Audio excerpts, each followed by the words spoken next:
Sudha duet திரைப்படத்தின் மறக்க முடியாத சீத்தம்மா.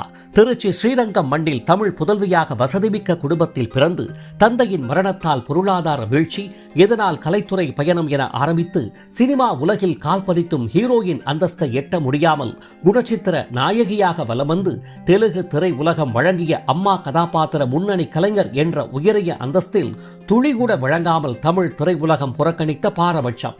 ஒரே ஒரு கையெழுத்தால் பறிபோன வாழ்வு, நம்பியவர்கள் செய்த மாபெரும் துரோகம், கணவர் மற்றும் மகனால் புறக்கணிக்கப்பட்ட வேதனை, ஹீரோவான பாசமகன் தற்கொலையால் மரணித்த துயரம் என சொல்லிக்கொண்டே போகும் தொடர் மனவலிகளால் பயணித்து வரும் திருமதி சுதா அவர்களின் பலரும் அறியாத பிறப்பு முதல் தற்போதைய நிலை வரையிலான நினைவலைகள் கூறும் வாழ்க்கை பயணத்தை கீழே காணப்படும் சின்னஞ்சிறு முக்கோண வடிவிலான பிளே பட்டனை தொடுவதன் மூலம் விரிவாக அறிந்து கொள்ளலாம். இவரை போன்ற பலரும் அறியாத எண்ணற்ற கலை நாயகியர்களின் வாழ்க்கை பயணத்தை தாங்கள் தொடர்ந்து காண உடனே சப்ஸ்கிரைப் செய்து இணைந்திடுங்கள் உங்கள் நியூஸ் மிக்ஸ் டிவியுடன். நன்றி.